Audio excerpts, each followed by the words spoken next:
നമസ്തേ.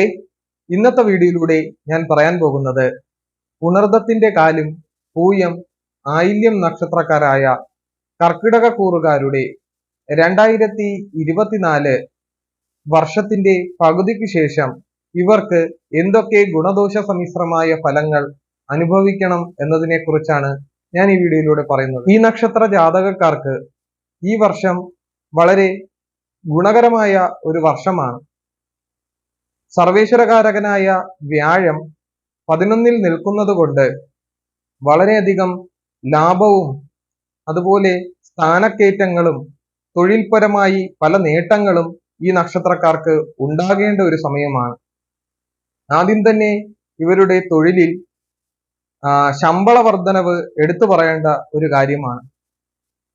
ഇതുവരെ ശമ്പള വർധനവ് ഇല്ലാതിരുന്നവർക്ക് ശമ്പള വർധനവ് ഉണ്ടാകുകയും അതുപോലെ സ്ഥാനക്കയറ്റം ലഭിക്കുന്നതിനും നല്ലൊരു കാലഘട്ടമാണ്.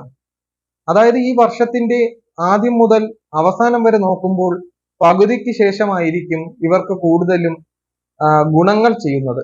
ഈ വ്യാഴന്റെ ഫലം പൂർണ്ണമായും അനുകൂല അവസ്ഥ ഉണ്ടാക്കുന്നത്. അപ്പോൾ പകുതി കാലത്തിന് ശേഷം ഇവർക്ക് വളരെയേറെ ഉയർച്ചയും വളരെയധികം ധനവും അതുപോലെ ഭൂമി വാങ്ങുവാനും യോഗമുണ്ടാകുന്നു. പുതിയ വീടുകൾ പണിയുവാനും പഴയ വീട് പുതുക്കി പണിയുവാനും ഇവർക്ക് ഈ വർഷക്കാലം വളരെ അനുകൂലമായൊരു സമയം തന്നെയാണ്. വിദ്യാർത്ഥികൾക്ക് വിദ്യാഭ്യാസത്തിൽ ഉയർച്ചയും വിദ്യയിൽ പല വിധേനയുള്ള മാറ്റങ്ങൾ ഉണ്ടാകുവാനും വിദേശത്ത് പഠനം ആഗ്രഹിക്കുന്നവർക്ക് വിദേശത്ത് പോയി പഠിക്കുവാനും കാലം അനുകൂലമാകുന്നു. വെൽഡിംഗ് പണി, ടൈൽസ് പണി, വർക്ക്ഷോപ്പ് ഇട്ടിരിക്കുന്നവർ ഇവർക്കൊക്കെ ഈ കാലഘട്ടം വളരെയധികം ചീത്തപ്പേരുകൾ കേൾക്കേണ്ട ഒരു കാലഘട്ടമാണ്. ഇവർ എന്ത് നന്മ ചെയ്താലും അത് ചീത്തപ്പേരായി തിരിച്ചു വരുവാനുള്ള സാധ്യത വളരെ കൂടുതലാണ്. അതുകൊണ്ട് ഇവർ പലരുമായുള്ള സൗഹൃദം കുറയ്ക്കുന്നത് നന്നായിരിക്കും. എന്നിരുന്നാലും ഈ കാലത്തിന്റെ അവസാന കാലഘട്ടങ്ങളിൽ ഇവർ വളരെയധികം ധനവാന്മാരാകുവാനും സാധ്യത വളരെ കൂടുതലാണ്. അടുത്ത വർഷം ഇവർക്ക് വ്യാഴൻ 12-ലായതുകൊണ്ട് വളരെ ദൈവാധീനം കുറഞ്ഞൊരു വർഷമാകുവാൻ സാധ്യത വളരെ കൂടുതലാണ്. അതുകൊണ്ട് ജാതകത്തിൽ നല്ല ദശാപഹാര കാലഘട്ടങ്ങൾ ഉണ്ടെങ്കിൽ ഈ സമയത്തിനെ നിങ്ങൾക്ക് അതിജീവിക്കുവാൻ കഴിയുമെന്നത് തീർച്ചയാണ്. പലരും നമ്മളെ സഹായിക്കുമെന്ന് വിചാരിക്കുമെങ്കിലും അവരിൽ നിന്നുള്ള സഹായം നമ്മൾക്ക് തീർച്ചയായും ലഭിക്കുന്നതാണ്. പക്ഷേ അതിനും ഒരു കാലതാമസം ഉണ്ടാകുവാൻ സാധ്യത വളരെ കൂടുതലാണ്. സഹോദരന്മാരിൽ നിന്നുമുള്ള സഹായം പ്രതീക്ഷിക്കാതിരിക്കുന്നതാണ് ഉത്തമം. ചെയ്തു തരാം എന്ന് വിചാരിച്ച കാര്യങ്ങൾ പോലും അവരെ കൊണ്ട് ചെയ്യാൻ കഴിയാത്ത ഒരു കാലഘട്ടമായിരിക്കും ഇക്കാലഘട്ടം. ഈ കാലഘട്ടത്തിന്റെ അവസാന കാലങ്ങളിൽ ഇവരിൽ നിന്നും ഈ ഫലങ്ങൾ പ്രതീക്ഷിക്കുവാൻ സാധ്യത വളരെ കൂടുതലാണ്. അതുപോലെ യാത്രകൾ, പല വിധേനയുള്ള തീർത്ഥാടന യാത്രകൾ പോകുവാനും ദൈവത്തിൽ വിശ്വാസം കൂടുകയും അമ്മ, അച്ഛൻ, അമ്മാവന്മാർ എന്നിവരോട് വളരെയധികം സ്നേഹം പ്രകടിപ്പിക്കുന്ന ഒരു വർഷം കൂടിയായിരിക്കും ഈ വർഷത്തിന്റെ പകുതി കാലഘട്ടങ്ങളിൽ. വിവാഹം കഴിയാത്തവർക്ക് വിവാഹം ആകുവാനും ആ ബന്ധങ്ങൾ ഉറപ്പിക്കുവാനും പ്രേമബന്ധങ്ങളിൽ ഏർപ്പെട്ടിരുന്നവർക്ക് ആ ബന്ധം ദൃഢമാകുവാനും സാധ്യത വളരെ കൂടുതലാണ്. അതുപോലെ തന്നെ യാത്രയ്ക്ക് വളരെ മുൻഗണന കൊടുക്കുവാനും യൂട്യൂബ് വ്ളോഗർമാർ തുടങ്ങിയവർക്ക് കാലം അനുകൂലമാകുന്നു. ഡോക്ടർ, എഞ്ചിനീയറിംഗ്, അഡ്വക്കേറ്റ് എന്നീ മേഖലയിൽ പ്രവർത്തിക്കുന്നവർക്കും പ്രതീക്ഷിച്ചതിൽ കവിഞ്ഞ ദൈവാധീനം ഉള്ള ഒരു കാലഘട്ടം ആകുന്നു. സന്താനങ്ങളിൽ നിന്നും പല വിധേനയുള്ള അനുകൂലമായ അവസ്ഥകൾ ഉണ്ടാകുകയും സന്താനങ്ങൾക്ക് പുതിയ ജോലികൾ ലഭിക്കുവാനും ഈ കാലഘട്ടം വളരെ അനുകൂലമായി വരുന്നു. കർഷകർക്ക് പല വിധേനയുള്ള ആനുകൂല്യങ്ങൾ ഗവൺമെന്റിൽ നിന്ന് ലഭിക്കുകയും കർഷകർക്ക് വളരെ നേട്ടമുണ്ടാകുന്ന ഒരു സമയം കൂടിയാണ് ഈ കാലഘട്ടം. ഈ കാലഘട്ടത്തെ നിങ്ങൾ വേണ്ടവിധം പ്രയോജനപ്പെടുത്തിയാൽ തീർച്ചയായും കർഷകർക്ക് പുരോഗതി ഉണ്ടാകുകയും പല വിധേനയുള്ള നേട്ടങ്ങൾ വന്നു ചേരുകയും ചെയ്യുന്നതാണ്. ബിസിനസ്സുകാർക്ക് ബിസിനസ്സിൽ പ്രതീക്ഷിക്കുന്നത് ലാഭം വന്നു ചേരുകയും ആ ലാഭങ്ങൾ വഴി പുതിയ ബിസിനസ്സുകൾക്ക് തുടക്കം കുറിക്കുകയും അത് പൂർണ്ണമായി വിജയത്തിൽ എത്തിച്ചേരുകയും ചെയ്യുന്നു. ഇവർ വളരെയേറെ കഠിനാധ്വാനം ചെയ്ത വർഷങ്ങളാണ് കഴിഞ്ഞ 2 വർഷങ്ങൾ. ആ വർഷങ്ങളിൽ ഇവർ പ്രതീക്ഷിച്ച നേട്ടങ്ങളൊന്നും ഉണ്ടായിട്ടില്ല. എന്നാൽ ഈ വർഷത്തിന്റെ പകുതിയോടുകൂടി ഇവർ പ്രതീക്ഷിക്കുന്നതിൽ കവിഞ്ഞ ധനം ഇവരിൽ വന്നു ചേരുവാൻ സാധ്യത വളരെ കൂടുതലാണ്.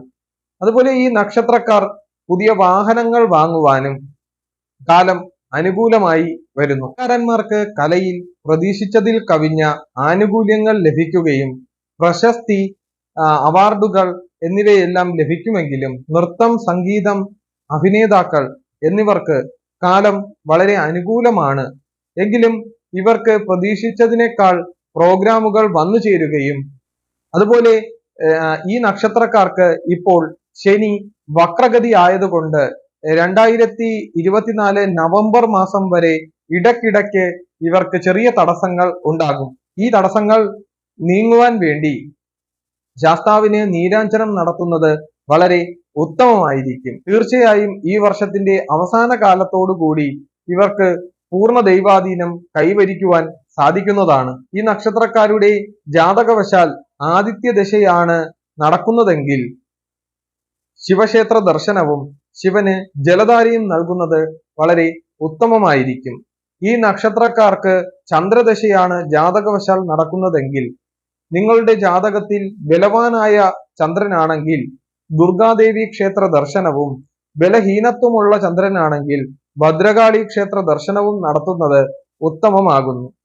ഈ നക്ഷത്ര ജാതകർക്ക് ചൊവ്വാദശയാണെങ്കിൽ ജാതകത്തിൽ ഓജരാശിയിൽ നിൽക്കുന്ന ചൊവ്വയാണെങ്കിൽ സുബ്രഹ്മണ്യ സ്വാമി ക്ഷേത്ര ദർശനം നടത്തുന്നതും യുഗ്മരാശിയിൽ നിൽക്കുന്ന ചൊവ്വയാണെങ്കിൽ ഭദ്രകാളി ക്ഷേത്ര ദർശനം നടത്തുന്നതും ഉത്തമമാകുന്നു. അത് കഴിഞ്ഞാൽ വരുന്നത് രാഹുർ ദശയാണ്.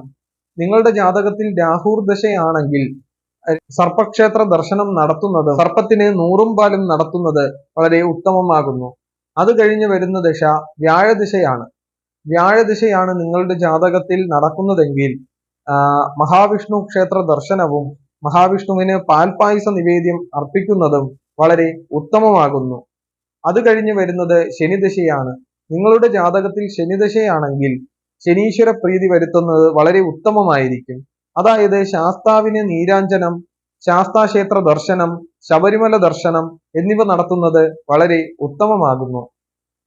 അത് കഴിഞ്ഞ് വരുന്നത് ബുധദശയാണ്. ബുധദശ കാലഘട്ടത്തിൽ ശ്രീകൃഷ്ണസ്വാമി ക്ഷേത്ര ദർശനവും ശ്രീകൃഷ്ണസ്വാമിക്ക് പാൽപായസ നിവേദ്യം അർപ്പിക്കുന്നതും വളരെ ഉത്തമമാകുന്നു. അത് കഴിഞ്ഞ് വരുന്ന ദശ കേതുദശയാണ്. കേതുദശയിൽ ഗണപതി ക്ഷേത്ര ദർശനം നടത്തുന്നതും ഗണപതി ഹോമം നടത്തുന്നതും വളരെ ഉത്തമമാകുന്നു.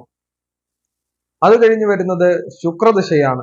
ശുക്രദശാകാലം ആയതുകൊണ്ട് ജാതകത്തിൽ ശുഭഗ്രഹങ്ങളുടെ രാശിയിൽ നിൽക്കുന്ന ശുക്രനാണെങ്കിൽ അന്നപൂർണേശ്വരി, ലക്ഷ്മി ക്ഷേത്രങ്ങളിൽ ദർശനം നടത്തുന്നത് വളരെ ഉത്തമമാണ്.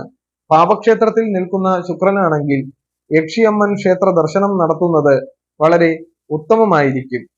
ഇത്രയും പറഞ്ഞുകൊണ്ട് ഞാൻ എൻ്റെ ഈ ചെറിയ വീഡിയോ ഇവിടെ അവസാനിപ്പിക്കുകയാണ്. നന്ദി, നമസ്കാരം.